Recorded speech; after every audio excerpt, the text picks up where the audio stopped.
দর্শক, একটা দাবি, সেটি হচ্ছে রংপুর বিভাগীয় উপদেষ্টার দাবিতে মহাসড়কে অবরোধ।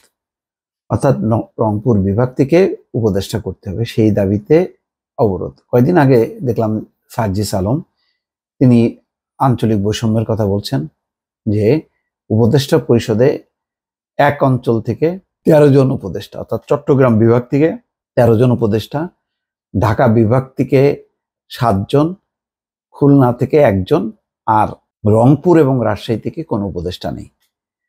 এটা তিনি বলছেন যে বৈষম্য।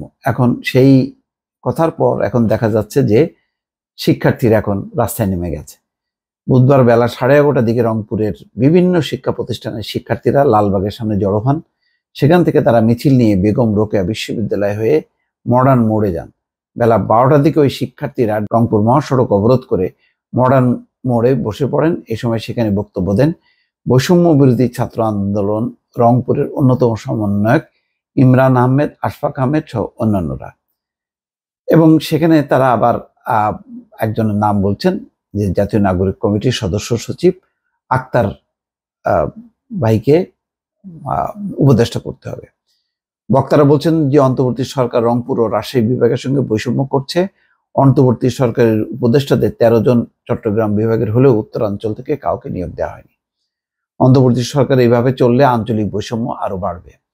ইমরান আহমেদ বলেন, রংপুর জুলাই গণঅভ্যুত্থানের সূতিকাগার, আবু সাইদের রক্তের বিনিময়ে জুলাই গণঅভ্যুত্থানে শুরু হয়েছিল। 10ই আগস্ট অন্তর্বর্তী সরকারের প্রধান উপদেষ্টা ডক্টর মোহাম্মদ ইউনূস রংপুর এসে বলেছিলেন, রংপুর হবে দেশের অন্যতম সেরা জেলা, 1 নম্বর হবে। কিন্তু রংপুর অঞ্চলের জনগণের হয়ে কথা বলার সরকারে একজন উপদেষ্টাও নেই। মানে রংপুরের হয়ে কথা বলবে যে, সেরকম একজন উপদেষ্টাও রংপুরের নেই। আবু সাইদের জন্মভূমি রংপুরকে চরম অবহেলা করা হচ্ছে। বক্তারা ঢাকা বিশ্ববিদ্যালয় ডাকসুর সাবেক সমাজ সেবা সম্পাদক এবং জাতীয় নাগরিক কমিটির সদস্য সচিব আক্তার হোসেনকে উত্তরাঞ্চলের যোগ্য একাধিক ব্যক্তিকে উপদেষ্টা করার দাবি জানান। মানে আক্তার হোসেন সহ উত্তরাঞ্চলে আরো যোগ্য কয়েকজনকে উপদেষ্টা করার দাবি জানান। এই সময় তারা বৈষম্য বন্ধ হোক, আক্তার হোসেনকে উপদেষ্টা হিসেবে দেখতে চায়, নানা স্লোগান দেন। সেখানে ঘণ্টাখানেক অবস্থান করে পরে কর্মসূচি শেষ করেন বিক্ষোভকারীরা। দাবি মানা না হলে সড়ক ও রেলপথ অবরোধ সহ রংপুর বিভাগ অচল করার মতো কর্মসূচি ঘোষণার হুমকি দেন আন্দোলনকারীরা। এই সময় আঞ্চলিক বৈষম্য দূরীকরণে উত্তরবঙ্গের ছাত্র জনতার পক্ষে 3 দফা দাবি তুলে ধরেন বক্তারা। দাবিগুলো হচ্ছে সুষম উন্নয়ন, অন্তর্ভুক্তিমূলক নীতি প্রণয়নে উত্তরবঙ্গের 2 বিভাগ থেকে কমপক্ষে 2 জন করে 4 জন উপদেষ্টা নিয়োগ দিতে হবে।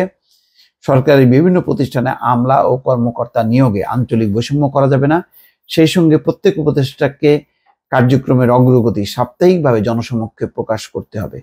বিতর্কিত ও জুলাই বিপ্লবকে ধারণ করেন না এমন কোন উপদেষ্টাকে অন্তর্বর্তী সরকারে রাখা যাবে না। নীতি প্রণয়নে উত্তরবঙ্গের বৈষম্য বিরোধী ছাত্র নেতাদের পরামর্শ নিতে হবে।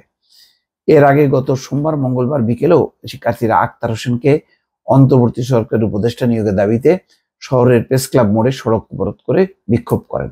দেখে এটা একটা অদ্ভুত ব্যাপার। অন্তর্বর্তী সরকারে মানে আক্তার হোসেনকে, অর্থাৎ এরকম কাউকে উপদেষ্টা করতে হবে এরকম দাবি ইতিপূর্বে হয়নি। অন্তর্বর্তী সরকার খুবই একটা কয়েকটা কর্মসূচি নিয়ে আসে। তারা তার রেগুলার কোনো গভর্নমেন্ট না, তারা নির্বাচন করতে আসে, বা এই সরকার নির্বাচন, বিচার এবং সংস্কার 3টা গুরুত্বপূর্ণ বিষয় নিয়ে এসছে। এখন সবগুলি শেষ করতে পারবে তা না। এখন তারা কি শেষ করবে? এটা কি রেগুলার গভর্নমেন্ট হিসেবে কাজ করবে কিনা, সবগুলো দোহাশা আছে। এই দোহাশার মধ্যে যখন কি আবার এই দাবি করা হয় যে আক্তার হোসেনকে উপদেষ্টা করতে হবে বা উত্তরাঞ্চল থেকে একাধিক উপদেষ্টা নিয়োগ করতে হবে, তখন মনে হয় যেন একটা রেগুলার গভর্নমেন্টের কাছেই মানে আন্দোলনকারীরা দাবি দেওয়া উত্থাপন করছেন। দর্শক, ভালো থাকবেন। আল্লাহ হাফেজ।